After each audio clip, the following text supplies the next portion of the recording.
Hola a todos. Bueno, vamos a empezar ya porque vamos con un poco de retraso y vamos a intentar que no se nos acumule más retraso, que hay muchas charlas todavía.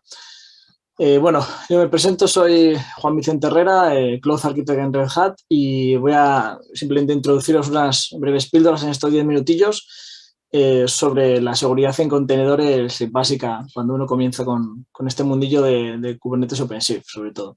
Voy a hablar mucho de contenedores más que de los orquestadores, pero bueno, siempre es bueno tener ese contexto. Por un lado, esta es un poco la agenda.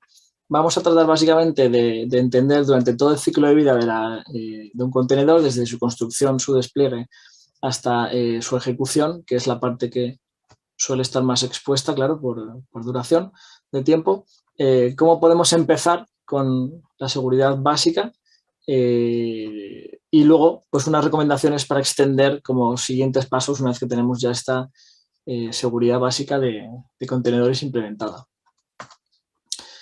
Bueno, todo esto viene porque, como todos ya estamos viendo en estas transformaciones digitales que estamos viendo, de hecho, estos 2 días en muchas de las charlas, pues los contenedores han pasado a ser un muy atractivo entorno donde desplegar todas nuestras aplicaciones por su portabilidad, su filosofía de construir una vez, despliega todas las veces que necesites.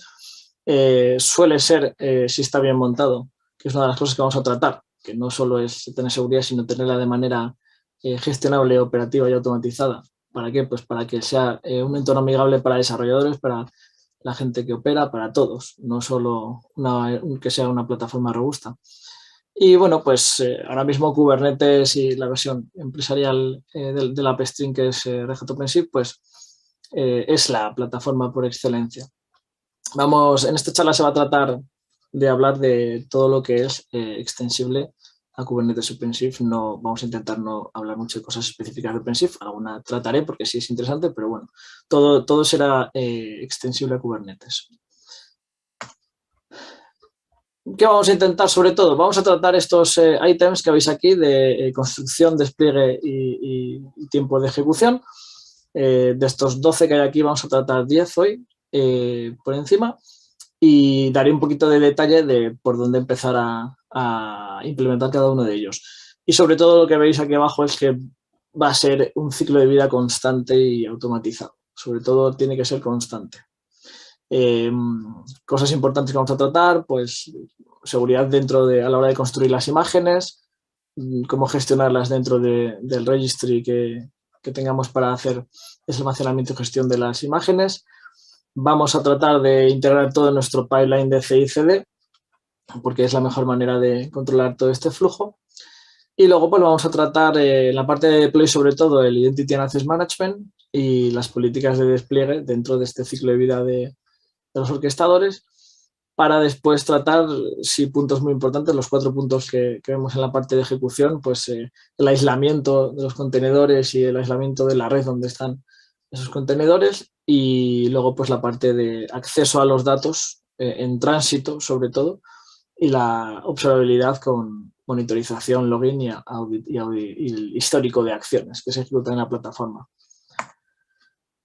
Bueno, las primeras preguntas que nos tenemos que hacer antes de nada, porque no podemos empezar a construir a lo loco contenedores, o sea, la política y filosofía que hemos vivido en algunos momentos de estas transformaciones de, bueno, pues vamos a pasar nuestras aplicaciones o máquinas virtuales incluso, en algunos casos, a contenedores uno a uno y no vamos a hacernos ninguna pregunta y vamos a traspasar nuestra red tal cual a las SDNs que hay en OpenShift, por ejemplo, las Software Defined Network. No, vamos a hacernos unas preguntas básicas para ver qué partes de lo que vamos a explicar de implementación de seguridad tenemos que personalizar en nuestro caso de uso. Son bastante básicas, como veis, en general es pues cuántos contenedores, bueno, primero, cuánta capacidad tienen 1000 hosts, qué contenedores deberían ir en cada host, porque puedo necesitar, por razones de seguridad, por necesitar que algunos pods, containers, no salgan, estén siempre almacenados en determinados hosts, a nivel de, lo veremos en la última parte, a nivel de aislamiento o por potencial de hardware. Muy importante saber qué interacción de acceso necesitan entre estas aplicaciones que están desplegadas en contenedores. porque vamos a intentar aislar todo lo posible y permitir solo los accesos adecuados y necesarios. Y luego tener un control muy bueno de todo lo que tanto usuarios como contenedores necesitan acceder al nivel de recursos. Vamos a empezar con la parte de construcción de contenedores. Los 4 puntos que vamos a tratar son, por una parte, usar contenedores cuyo contenido sea fiable. Ahora veremos qué significa, pero básicamente es que al ser un mundo en el que se pueden reusar muchísimo, y es una de las grandes ventajas, imágenes construidas por otros, tenemos que tener cierto cuidado con este contenido que no hemos generado nosotros y asegurarnos de ciertas cosas que tienen que estar claras y seguras dentro de ese contenido no usado, no generado por nosotros. Como hemos comentado, pues tener un registro de contenedores fiable y con una serie de características que vamos a ver para que asegurarnos de manera automática y fiable de que ese contenido del punto 1 es fiable, tanto si lo generamos nosotros como si lo reusamos de fuera. Y, por supuesto, vamos a intentar que todo esto sea gestionable y automatizable. Lo que hemos dicho antes, queremos una plataforma amigable para todos, no solo para la seguridad. Y, por último, pues la integración en el pipeline. ¿Qué debemos tener en cuenta? Las píldoras más importantes para que un contenedor lo consideremos confiable. Bueno, por supuesto, tenemos que ser capaces, y esto lo vamos a ver mucho mejor con las herramientas del registro que vamos a recomendar, pues tenemos que ser capaces de escanear la definición del contenedor y las versiones que usa, contrastarlas con bases de datos de vulnerabilidades y averiguar si tanto en el sistema operativo, ya sabéis que es un núcleo de contenido, como en las versiones de las librerías que lleva ese contenedor están actualizadas y no tienen vulnerabilidades conocidas. Y por otra parte, si nuestra aplicación tiene alguna vulnerabilidad que deba ser tenida en cuenta. Esto, si viene de un registro de fuera, como un Docker Hub, por ejemplo, pues ya sabemos que es imperativo realizar estos análisis de vulnerabilidades porque podemos estar desplegando una imagen base con nuestra aplicación que es totalmente vulnerable, en algunos casos con vulnerabilidades sumamente conocidas.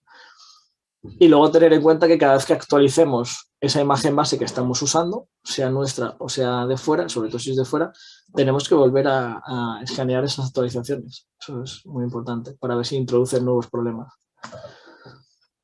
Para ello, pues se recomienda encarecidamente que una vez que ya tenemos una plataforma seria de producción y dentro de la empresa, pues intentemos en la medida de lo posible que todas las imágenes estén gestionadas en un contenedor privado y con características de enterprise.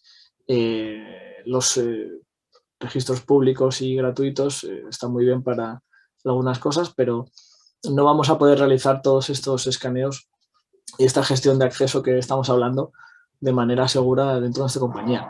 Normalmente los orquestadores como Kubernetes y OpenShift se pueden configurar para que solo confíen en registros, en determinados registros, pues los nuestros internos o registros empresariales como Quay, por ejemplo, que pues te permiten hacer este escaneo de las imágenes de los contenedores con una herramienta como Claire, que tiene además versión Community Enterprise. En el caso de Quay ya viene integrado, de hecho, y nos asegura que vamos a tener unas imágenes certificadas a nivel de seguridad sin vulnerabilidades conocidas.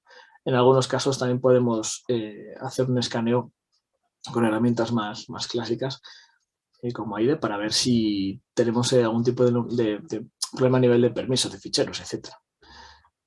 O usuarios con demasiados privilegios. Por supuesto, el registro tiene que tener controles de reback para saber quién puede hacer qué acción dentro de ese registro, sobre todo el pull y push. Y luego, pues es muy interesante que permita la integración con otros registros que ya tengamos, además a nivel de aplicaciones como Artifactory y Nexus, porque podemos sacar mucho provecho ya de todo ello. Lo siguiente, pues es muy claro, aquí no voy a pararme mucho porque yo creo que todos tenemos ya hoy en día claro que la filosofía es construir una sola de la imagen e ir promocionándola adecuadamente por el resto de los registros y que esa imagen que ya ha pasado todos estos controles en el registro, pues sea la que siempre utilicemos para desplegar. Pero, eso sí, aquí el gran disclaimer es si detectamos una vulnerabilidad y hay que actualizar, por favor no parchemos contenedores que están en ejecución. O sea, como vamos a automatizar todo nuestro ciclo de vida, vamos a tener imágenes inmutables. Vamos a reconstruir cada vez que necesitemos actualizar esa imagen base del contenedor. Vamos a, por favor, reconstruir y redesplegar todos los pods, que para eso tenemos todas estas bonitas herramientas y estos orquestadores. Y no hagamos cambios a mano en los contenedores que están ejecutándose, porque eso no es una solución que sea gestionable. Esto es simplemente un pequeño workflow donde mostramos un poco cómo sería esta reconstrucción, ¿no? Pues cambios en el código, reconstruyo y redespliego. O sea, no tiene más. Lo siguiente, el último punto de la parte de construcción, pues intentar integrar la seguridad en el pipeline automatizado a nivel de aplicaciones. Primeras acciones que debemos hacer. Pues mira, en este registro que ya tenemos con todas las funcionalidades que hemos comentado antes a nivel de Enterprise, pues una evidentemente es que las imágenes deben ser escaneadas una vez que antes de que se vayan a almacenar en el registro. Incluso se puede, con herramientas como ya hemos comentado como Claire, se pueden incluso lanzar unos informes, que luego veremos en la fase de despliegue, de deploy, y de ejecución, en el cual incluso nosotros podemos tener unas alertas que nos digan, mira, el escaneado de este resultado y yo configuro que determinados warnings, número de warnings, por ejemplo, son suficientes para parar su promoción al registro, su almacenamiento, y no se puede usar para desplegar. Esto es un poco la dinámica que tenemos que tener en cuenta. Y luego se puede incluso integrar con los IDEs, incluso antes de lanzar al registro y que sea escaneado. Hay ciertas vulnerabilidades que algunos IDEs, pongo el ejemplo de Red Hat Dependency Analytics, que sí lo conozco más, porque yo soy más de perfil de sistemas, conozco menos IDEs que probablemente muchos de vosotros. Entonces, pues bueno, pueden detectar ciertos problemas de vulnerabilidad, incluso en el propio momento de editar el código. Y luego, por supuesto, la integración que ya he comentado con el CI/CD, pues todos los escaneos integrados dentro de nuestro sistema de construcción para que lance, según las políticas que tengamos configuradas en los últimos pasos de la construcción, pues que antes de subir esas imágenes a los registros, por una parte nos alerten y nosotros actuemos con las políticas que consideremos si se sigue adelante o no, y por otra incluso firmar para temas de integridad y que no hayan sido modificadas esas imágenes en ningún momento, pues firmar esas imágenes. En la fase de despliegue vamos a tratar dos temas, por falta de tiempo vamos a dejar los otros dos fuera, que son el Identity and Asset Management y la securización de los datos de la plataforma. Son las dos más importantes de primera. Por supuesto, y por suerte la mayoría de orquestadores y de sistemas de contenedores ya lo tienen, es una autenticación y una autorización de todas las llamadas a la API, de la manera que sea. Aquí mencionamos que los tokens de acceso con OAuth son lo más gestionable y lo más extendido. Y, por supuesto, tener, como hemos comentado antes, permisos RBAC sobre todos los objetos del clúster que determinen qué usuario puede realizar qué acción sobre qué objeto del clúster. Esto es fundamental. Esto en Kubernetes y OpenShift además tenemos muchísimo conocimiento ya todos y hay muy buena documentación y se permite hacer de manera nativa muy fácilmente. Y luego, pues, hay dos partes dentro de la securización de datos. Aquí voy a mencionar la protección en tránsito, toda la parte de comunicación entre objetos, entre servicios y aplicaciones dentro del contenedor, del orquestador de contenedores, Kubernetes OpenShift. Pues lo suyo es que vaya cifrado, HTTPS para los principales componentes de la plataforma, y cuando se manden comunicaciones sobre el control plane, pues usar TLS de manera primaria. Se pueden realizar luego, si añadimos a la ecuación, que lo veremos al final, Istio, Service Mesh, se pueden añadir otros mecanismos menos consumidores de procesamiento como el mutual TLS. Pero bueno, lo fundamental es que al menos la capa de transporte en el control plane use TLS. Y luego, pues, usar la autenticación de la API pues, con certificados 509 con token, que son las dos cosas más importantes. Y la guinda final sería que la plataforma, que en este caso, por ejemplo, es posible realizarlo, pues el rotado de certificados de manera automática para que no sean indefinidas su validación. Y otras dos pinceladas que tenemos aquí, pues esto ya es un poco más reactivo que preventivo, pues usar cuotas de proyecto namespace en Kubernetes, proyecto en OpenShift, para, bueno, pues minimizar los daños de todo lo que se pueda usar. Y luego, pues, usar un certificado propio de CA, una CA propia, para toda la encriptación de datos, digo, el cifrado de datos at rest, que se suele decir, o sea, para poder, para poder cifrar todas esas comunicaciones de TCD, que es el almacén que tiene toda la información clave sobre toda la información de los nodos master. También podría haber añadido, y lo comento, el cifrado de todo el disco, de toda la parte de sistema de ficheros de TCD, que se puede realizar con FIPS, por ejemplo. Y luego pues pasamos a la parte de ejecución de aplicaciones. Aquí, sobre todo, pues ya es la parte que es más expuesta en tiempo, porque al final la parte de construcción y despliegue es efímera en tiempo, es poco tiempo el que realizamos estas tareas, pero los contenedores luego pues, pueden estar ejecutándose, bueno, pues, desde minutos hasta días en algún caso. Entonces, bueno, al final la ejecución del contenedor es la capa en la que más posibilidades hay de que sean atacados. Aquí tenemos la estrategia principal de aislar los contenedores del resto de los componentes todo lo posible, y las plataformas sobre las que están, los hosts sobre los que están, y las redes, pues todo lo posible. No es exactamente una traslación de seguridad perimetral clásica, pero sí que toma conceptos de ello. Y luego, pues bueno, conceptos de securizar más las aplicaciones. Vamos a entrar mucho porque ya tenemos charlas complementarias antes y después que lo explican muy bien, pero sí mencionaremos un poco cómo empezar.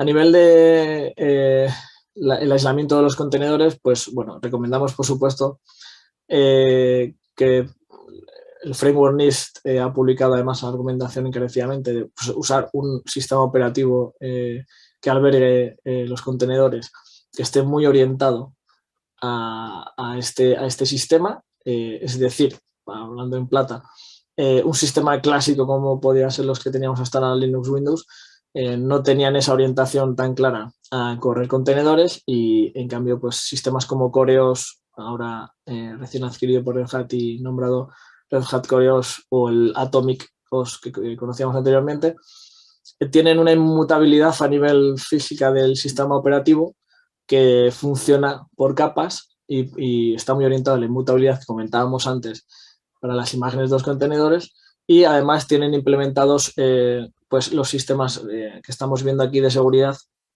que ya existían, la mayoría en todos los Linux anteriores que hemos mencionado, pero que ahora están integrados por defecto de manera nativa y con una configuración ya por defecto bastante buena y más fácilmente gestionable que antes, de los Linux namespaces y del Selinux, que hace años todo lo desactivábamos, pues en sistemas operativos como estos que menciono, viene activado por defecto, viene con una capa de seguridad que aísla todos los contenedores del acceso a recursos que no necesitan y a otros contenedores, y protegen en general el mal uso de recursos fuera de su namespace. Luego tenemos unas funciones un pelín más avanzadas, pero que son sumamente recomendables y son también históricamente muy conocidas porque existen desde hace mucho tiempo, que son los cgroups y las Linux Capabilities, que al final son diferentes mecanismos para evitar el mal uso de recursos por parte del contenedor en cuestión, tanto a nivel de comunicación como a nivel de recursos dentro del host, que puedan afectar a otros procesos, a otros containers, y luego pues el minimizar, si se ven comprometidos, el daño que se puede realizar en el sistema. Y luego, y pondré una referencia que se me ha olvidado poner sobre SEPCOMP. Hay unas muy buenas charlas que quiero recomendar de varios compañeros. Es un perfil de seguridad que puede ser asociado con un contenedor y va a restringir incluso las llamadas a nivel del sistema que puede realizar. Es un paso más para complementar a ese Linux, sobre todo. Y luego tenemos la parte final de aislar, por una parte, los contenedores, ¿sí? Los contenedores a nivel de red. Bueno, en OpenShift tenemos una extensión de lo que son los namespaces de Kubernetes. Ya acabo, son 2 minutos. los proyectos de OpenShift son namespaces al final con Linux annotations, lo cual permite pues, un poco más de control sobre que los pods de un proyecto no pueden hablar por defecto con otros proyectos y tenemos que aplicar unas network policies que comento más adelante, por la cual tú permites de manera transparente solo las conexiones necesarias. Por defecto todo se niega entre proyectos, toda la comunicación. Y bueno, luego dejo estos dos mecanismos, los famosos routers, los Ingress Traffic Control, que son HAProxies para los que entendamos un poco lo que hay por debajo, que permiten pues, el cifrado de los certificados con varios modos. Y luego pues aislar namespaces dentro de la red, ya que los pods solo cogen una IP y un puerto dentro de un rango permitido y están aislados del resto de redes. Y por último, la network policy ya os he comentado, es para tratar la comunicación dentro de pods que están en diferentes proyectos. Lo podemos ver la network policy simplemente como un firewall un firewall para contenedores, en vez de un firewall clásico perimetral. Y el egress traffic control, pues simplemente podemos tratar políticas de tráfico de salida para identificar con una IP única, por ejemplo, todos los pods namespace y poder tratarlo en un firewall clásico o hacer whitelisting, etc. Y luego, pues, menciono como punto más avanzado a nivel de seguridad, implementar Istio Service Mesh, que nos permite tratar el nivel de seguridad a nivel de aplicación, a nivel cabeceras HTTP incluso, y entender un poco más toda la información que llega a nivel de aplicación. Y luego, pues, tener una integración con el monitoring, el audit y el logging, que suele venir, por ejemplo, en OpenShift, pues viene con un stack propio ya ahí preparado para hacer estas tres acciones. Y bueno, pues como pasos siguientes, una vez que hemos acabado este 101 de hardening, pues sobre todo recomiendo la parte de integrar un SIEM externo para aprovechar toda esa información y sacar pues patrones preventivos de seguridad e integrar la gestión de key management, la gestión de claves certificados con un Vault externo. Y bueno, pues acabo ya, que vamos muy mal de tiempo. Pues bueno, en general el mensaje es: tenemos que tener una seguridad y hemos hablado de muchos aspectos de seguridad, pero por favor integrado todo dentro del ciclo de vida, automatizado y hagamos pues desde el principio una plataforma nativa gestionable y segura. Y bueno, pues podemos seguir con cualquier duda o cualquier aclaración en la sala de networking, que estaremos un ratillo allí disponibles. Muchas gracias y bueno, espero que no haya sido mucho más el retraso que ya llevábamos. Gracias.